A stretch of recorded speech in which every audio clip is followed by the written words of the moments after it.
Hablamos en el bloque anterior sobre los motivos políticos, los motivos geopolíticos, los motivos económicos de esta guerra. Ahora, da la sensación de que la batalla o la guerra cultural está ganada por Palestina. Y yo creo que sí. Yo creo que cuando te pasan por la televisión, primero una sola víctima y encima esa víctima es un chico, bueno, ya perdiste. Por otra parte, creo que también esas víctimas existen. No, por supuesto que existen. No es un montaje. No. Se pueden montar muchas cosas, sí, pero eso no. La otra cuestión que uno creo que donde Israel de alguna manera está perdiendo es en la legitimidad del reclamo. O sea, el reclamo de los palestinos de tener su propio Estado, un Estado libre, autónomo, independiente, con todos los atributos, sí, de la soberanía, creo que es un reclamo justo. ¿Y por qué qué pasa si Israel le dice, bueno, ustedes quieren eso? Listo, lo tienen. Depende de Israel primero. ¿Y qué pasaría si todo lo que se le pide desde Palestina le fuera otorgado? Bueno, yo creo que primero que están en condiciones. Yo creo que ambos, digamos, un Estado y el otro protoestado que existe, deberían encontrar muchos puntos de convivencia, y yo creo que necesariamente tienen que compartir, como tienen que compartir un espacio geográfico, un espacio físico, sí, deben compartir también una cantidad de cosas. Se está hablando, o se hablaba inclusive en los acuerdos de Oslo, estamos hablando de hace más de 20 años, ¿no es cierto?, 22, 21 y Chirola, que tenía que haber contacto de cooperación económica. Hoy por hoy sabemos que hay... En este estado, inclusive, hay muchas idas y venidas de palestinos a Israel, y sobre todo de palestinos hacia Israel, en los servicios médicos, los servicios culturales, los servicios universitarios, los servicios educativos. Ahora, creo que debería haber justamente... vamos a plantear este panorama. Reconoce Israel a Palestina como Estado, hacemos todo lo que ustedes quieran.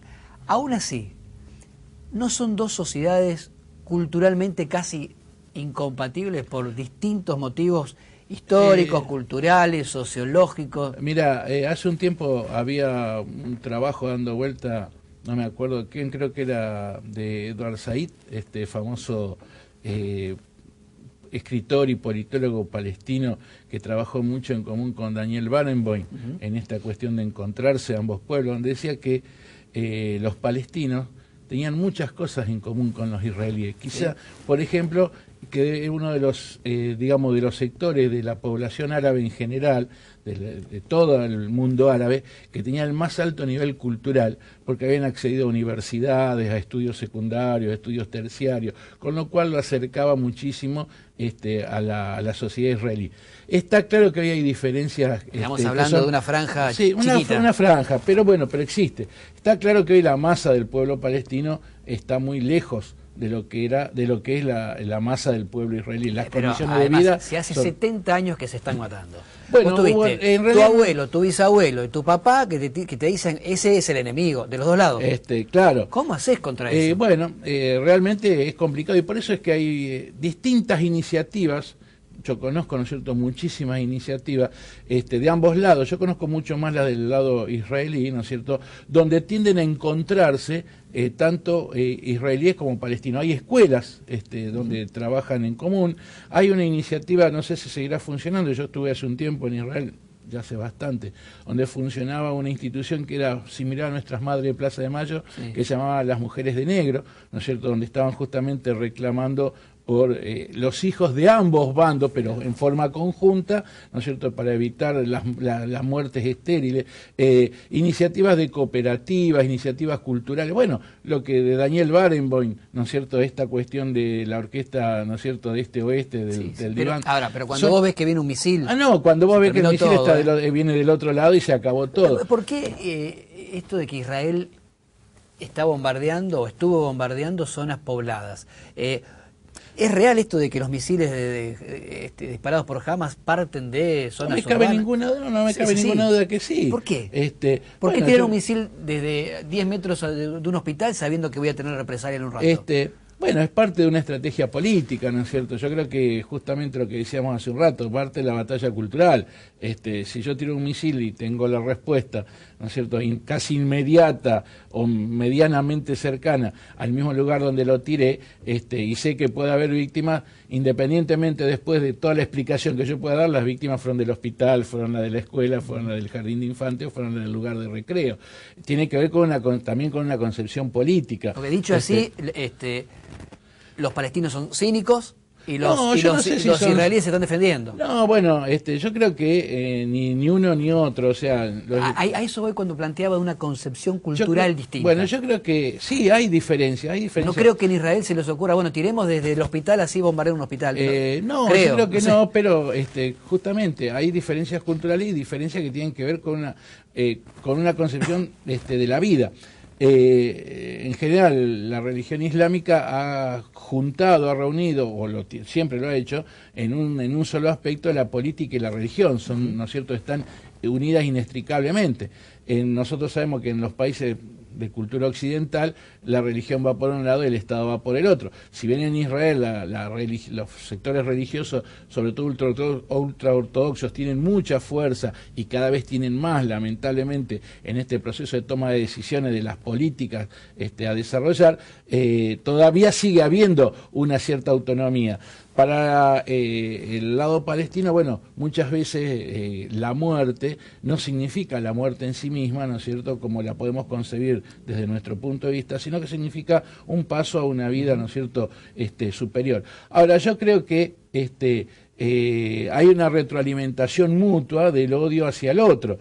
Por eso era importante, digamos, cambió cuando vos me preguntabas, hoy se ganaron todas las guerras, sí, pero fueron de distinto carácter las guerras. Una cosa fueron las guerras hasta el 67 o hasta el 73 inclusive, y otra cosa a partir de allí. Este tipo de guerra. Este tipo de guerra. ¿Por qué? Primero porque, bueno, hasta el 67 Israel combatió contra ejércitos regulares, claro, ¿no es cierto? Combatió estas son contra, guerrillas. Claro, pero no solamente son guerrillas, sino que a partir del 67 y la ocupación, sobre todo de lo que es Cisjordania y Gaza, comienza a florecer una nueva identidad cultural que es la identidad palestina. Hasta ese momento existían los jordanos, los libaneses, los sirios, los egipcios. A partir de este momento aparece una nueva identidad, se va construyendo, que es la identidad palestina, que tiene raíces, por supuesto, anteriores. Tiene, sí, pero se empieza a constituir como tal, con todos los atributos a partir de la guerra del 67. ¿Por qué? Porque la ocupación del territorio, ¿no es cierto?, que lo consideran como justamente como suyo y como parte de la futura constitución de un Estado, que no sabíamos exactamente cómo iba a ser, cómo va a ser, pero allí está la cuestión.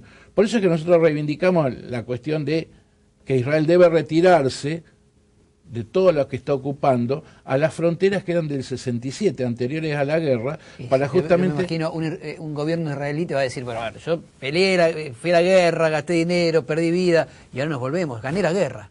Sí, pero... Pero bueno, pero así es insostenible. Claro, así es insostenible. Y no solamente que es insostenible desde el punto de vista, vamos a llamarle político, ético, sino desde el punto de vista económico. La inversión que tiene que hacer Israel para defenderse, para tener, desde el punto de vista militar, o para proteger a todos los asentamientos que ha ido instalando en todas estas regiones, es realmente un esfuerzo para la sociedad israelí en su conjunto tremendamente grande, que a su vez se ve golpeada en este momento por los planes neoliberales, bueno, que Netanyahu adhiere fervientemente. ¿No es cierto? En algún momento deben haber gobernado progresistas y no conservadores en Israel en los últimos años. Pérez, ¿no es cierto? Y no le fue muy bien tampoco. No le fue muy bien, pero tenía por lo menos otra voluntad política, y creo que justamente eso es lo que hacía que la perspectiva de la paz fuera algo cierto. Pero la gente votó a los conservadores. Claro, la gente votó a los conservadores porque creo que hubo en un momento... en el mundo hubo un cambio que se votó a los conservadores. No olvidemos que acá lo tuvimos a Carlos Menem, ¿no es cierto? Sí. Bush estuvo en los Estados Unidos. En el mundo, después de la caída del muro de Berlín, de la implosión del campo socialista, hubo un vuelco hacia la derecha, y creo que, bueno, en Israel no fueron ajenos. Y también en el mundo árabe se fue hacia la derecha. ¿Por qué este conflicto impacta tanto en el mundo? ¿Por qué el mundo está hablando de esto y no está hablando de que se están matando en Ruanda, que se están matando en Ucrania, que se están matando? ¿Por qué? Porque incluso hasta divide bandos. Bueno, yo creo que justamente es una de las preguntas que uno se hace. Yo me lo hago permanentemente. ¿Por qué se focaliza tanto? Sabemos que ahí nomás en Siria... En Siria mismo se están matando, y en pocos años hubo 150.000, 200.000 muertos. No sabemos exactamente cuánto hubo. Cuando fue la famosa primavera egipcia, la represión del ejército egipcio sobre su población fue mucho mayor en cuanto a muertos, ¿no es cierto? Pero esto divide exactamente, divide el planeta. Bueno, yo creo que tiene que ver con algunas tradiciones, bueno, de la ocupación, ¿no es cierto? Como que se ha planteado, primero el tema de la ocupación de los territorios de Cisjordania y de Gaza, creo que es totalmente una cuestión absurda y que hoy cualquiera reivindica la lucha por la autodeterminación de los pueblos y en contra de cualquier tipo de colonialismo. Entonces creo que eso es un factor que tiene que ver.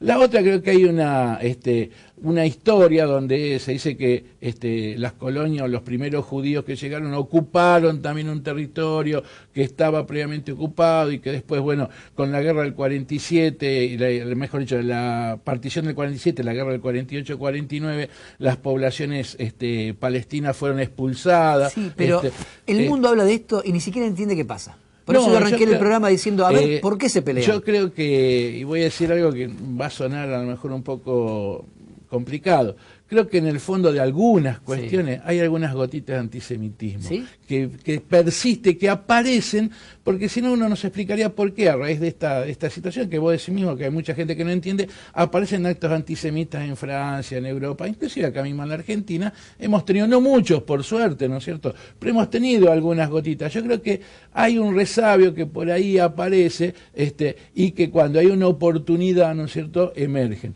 Vos bien decías, en Ucrania se están matando de una manera repugnante. Y estamos hablando de otros pueblos. Fíjate, el pueblo kurdo. Los kurdos, ¿no es cierto?, son un pueblo que no tiene Estado y que está siendo perseguido y reprimido por Turquía, por Irán, por Irak y por Siria. Y sin embargo, a nadie le importa. Nadie se entera. También es posible que la colectividad judía tenga una presencia sobredimensionada en la sociedad en general, en el mundo, sobre todo en el mundo occidental.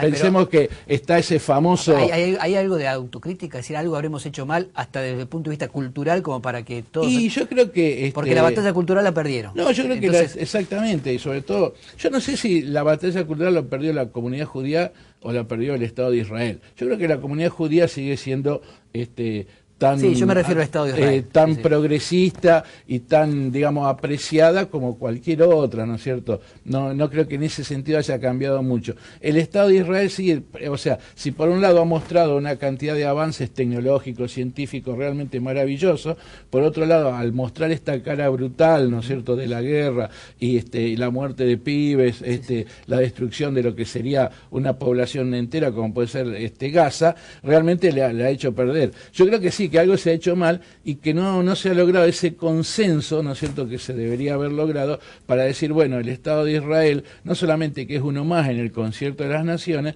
sino un Estado progresista, democrático, al cual todos lo miramos como se comenzó, con un cierto grado de admiración. Y hoy no, hoy casi que es un paria, ¿no es cierto?, dentro del concierto de las naciones, inclusive el haberse negado a aceptar un montón de resoluciones de las Naciones Unidas, con todo lo desprestigiada que puede estar la Nación Unida, pero sigue siendo un foro muy interesante, había que aceptarla y poder, eso es un camino para la paz.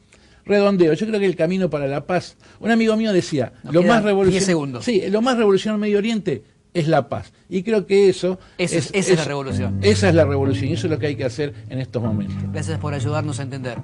Gracias a ustedes.